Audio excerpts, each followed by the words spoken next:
Welcome to the accounting with Esteban Parsons. So let's talk about the Panama Canal and why it's important that the United States retake it. First, a brief history of the Panama Canal. The Panama Canal, it has kind of an interesting history when you really look at it. That was the Panama wormhole, Earth's central channel for shipping. Originally, the French tried to construct it in the late 1800s, so towards the tail end of the 19th century. And they couldn't do it because they're French and they're lazy. But besides the point, they couldn't do it. So when Panama gained its independence from Colombia, the United States signed a treaty with them to build the Panama Canal. And in return, in terms of building this, Panama got this canal, and they got the influx of workers and income. And in return, the U.S. could run the Panama Canal and build bases there. And that's what the U.S. did. The U.S. finished the Panama Canal, considered an engineering marvel, still to this day is considered one of the great engineering marvels of our modern history. And the U.S. ran it from the period of the turn of the 20th century all the way to the end of the 20th century.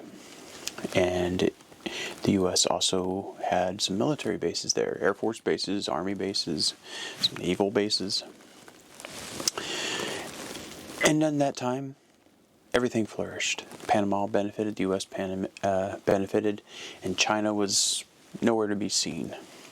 Then Jimmy Carter became president, and as we all know, he was probably one of the worst presidents of all time. He hated America. He hated the greatness that was America. Never go for a retard. So, Jimmy Carter, he foolishly gave the Panama Canal away under a treaty. There were two treaties. One of them stipulated how the U.S. would turn over control to Panama, so long as Panama met requirements and continued to meet those requirements of independence. And the other one was that the U.S. had the sole responsibility to defend that independence of the canal. Now, to make sure that maritime trade would continue to flow freely through there, to make sure it was secure from outside forces, and maintain its neutrality. So, on December 31st, 1999, the U.S. foolishly gave the Panama Canal and gave up its bases in Panama to the Panamanian government. You went full retard, man. So, that's the history of it.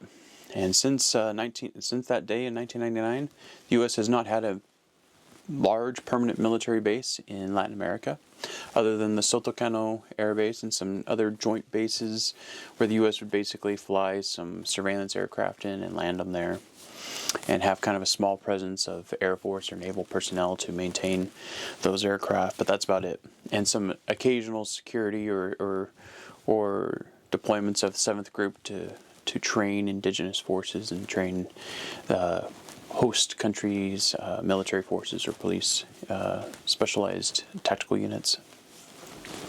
Other than our base in Guantanamo Bay and some minor bases in the U.S. Virgin Islands, Soto Cano, and Puerto Rico, the U.S. has very minimal military presence and therefore minimal logistical capabilities in Latin America. Yes, it's our back door, but if something were to kick off, you need logistics, and that's the main purpose of our bases, is to provide logistical and beachhead locations for U.S. military forces to fall back to in a dire circumstance, also to stage our assets for launching and protecting U.S. interests abroad. If you look at it, after we pulled out of Panama, Venezuela fell to the evil socialist communist dictators of the Hugo Chavez and Maduro regimes. Colombia has since elected a leftist, radical, socialist, satanic leader as their president, very narrowly, so he may be out in the next presidential elections there. Ecuador has had issues. Bolivia elected Evo Morales, who fleeced his country dry and stole millions for his cronies. Luckily, he was ousted, but he still has his tendrils there. You had Bolsonaro, who was a shining hope in South America, in Brazil, but he was ousted. And now Da Silva, an evil socialist satanic man, is ruining that country under his desires for communism, which, as we know, is satanic. But we do have the bright hope of Milei in Argentina. Turismo y deporte, afuera. Ministerio de Cultura. He's doing wonders, absolutely working a miracle down there. But otherwise, the U.S., because of our withdrawal of Latin America and the closure of our base in Panama, we haven't had much presence. And because of it, South America and Central America and Mexico has suffered. Now you ask, what does it matter to us as Americans? Well, it's our backyard. What affects them will eventually affect us. And look at what happened on the border under the Biden regime and the Obama regime. We had millions flow across our border unchecked, and millions of pounds of drugs, fentanyl, came across the border, killing millions of Americans. So that's why we need our presence down there. Now to the Panama Canal. Let's talk about its operation.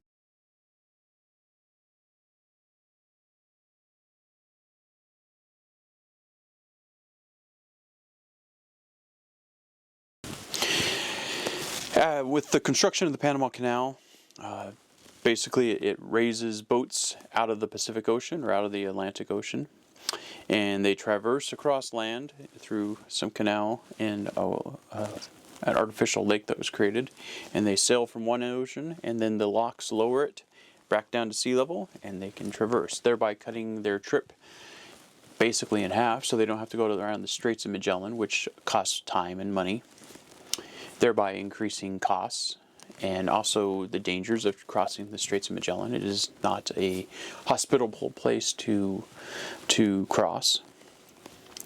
It also allows for quick removal of our naval assets from the Atlantic to the Pacific and vice versa. All of our ships, minus the large supercarriers, the Nimitz class and the Ford class carriers, can traverse through the canal. The Nimitz and Ford class carriers have to traverse around the Straits of Magellan to go between the Pacific and Atlantic Oceans, or depending on the ice breakage, they could travel through the Northwest Passage around Alaska through Greenland. But everything else, mainly, especially our expeditionary strike force, our marine expeditionary flotillas and strike groups, which are the Wasp and America class helicopter landing ships, where you see the F-35 or Harriers can take off from, and allows our force protection of our marine expeditionary units and marine air ground task force, as well as destroyer groups and submarine groups and destroyer squadrons, as well as massive amounts of logistical capability with our sea lift. So that's how the Panama Canal works, and it cuts that shipping time down, so you don't have to go through the Straits of Magellan, which of course it will cost you fuel to move the ships. It will cost you food because you got to feed your sailors, the crew aboard the ships, and just takes more time. Whereas you can cut straight across the Panama Canal. So that's the purpose of the Panama Canal, is to move goods and services and also move military assets. Except for, of course, the supercarrier.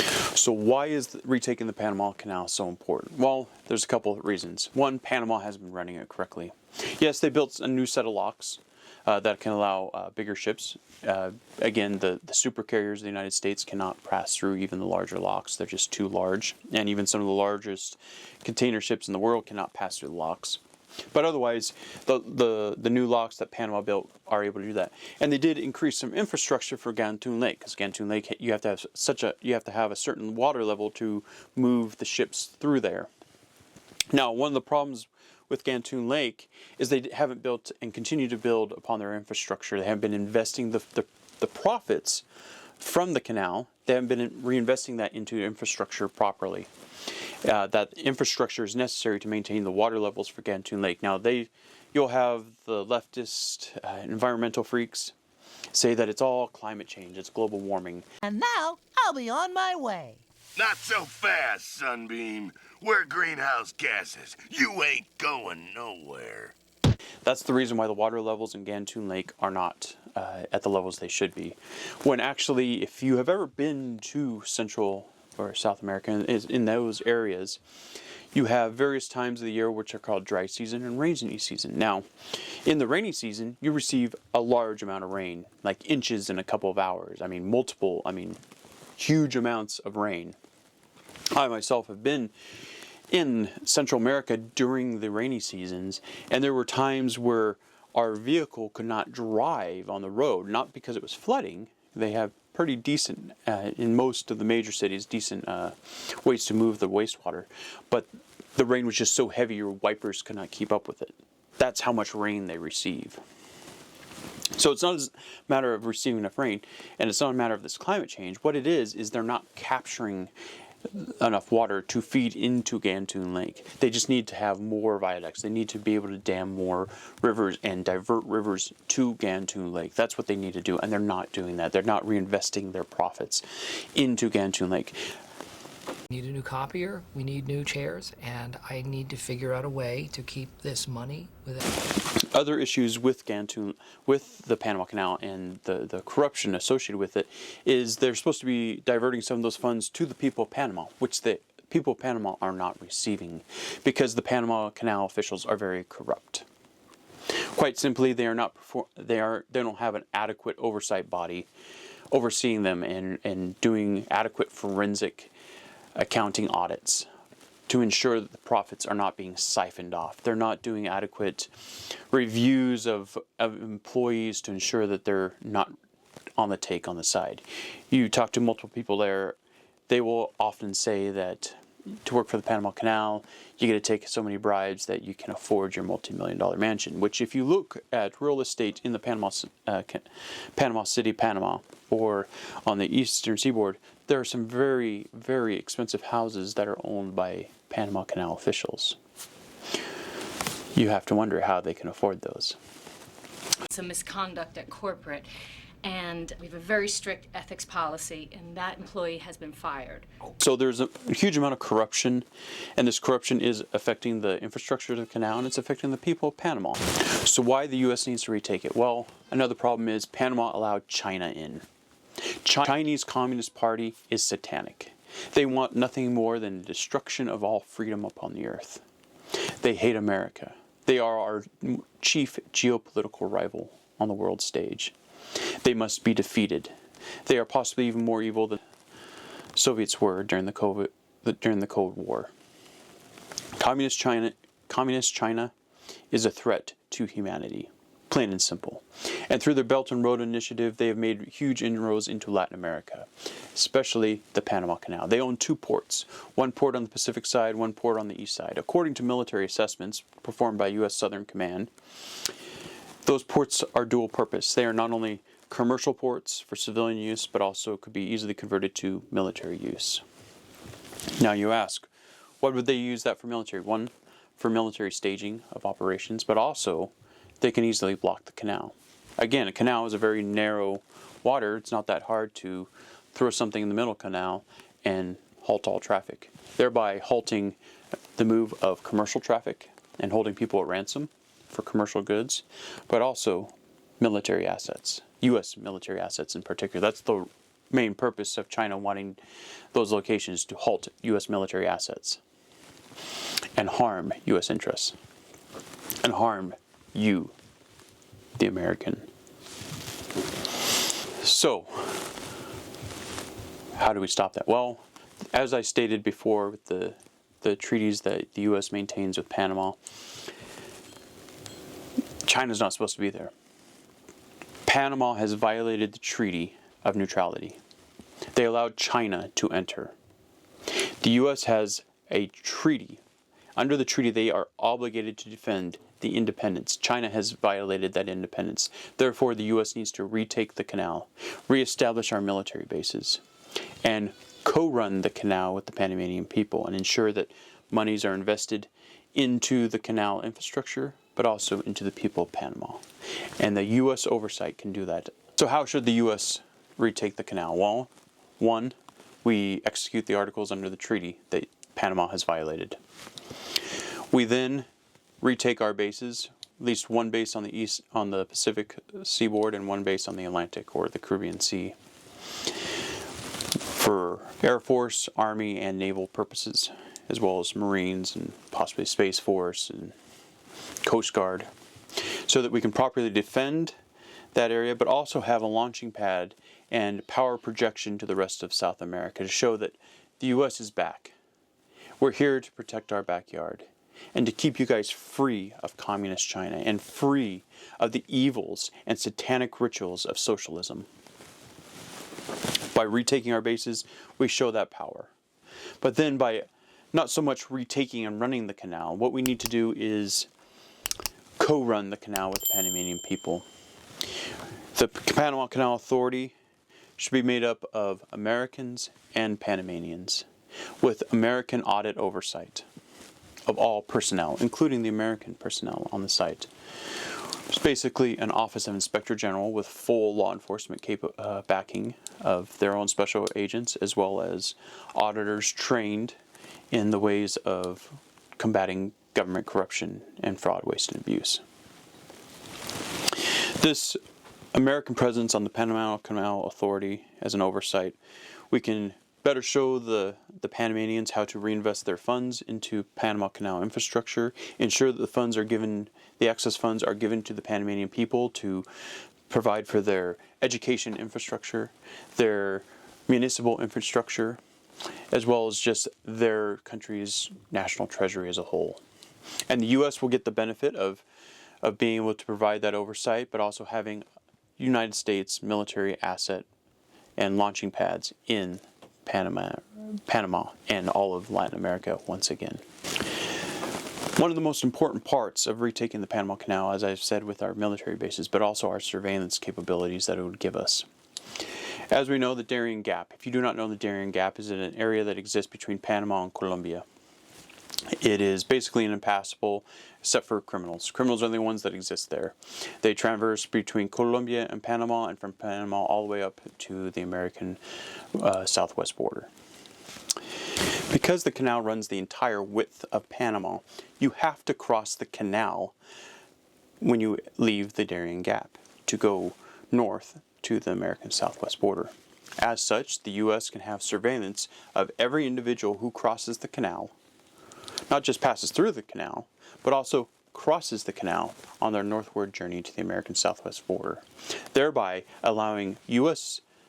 Border Patrol and other U.S. interests to intercept individuals before they even get to the border, or as they cross the border. We know who exactly is crossing, and we can intercept the high priority cases first.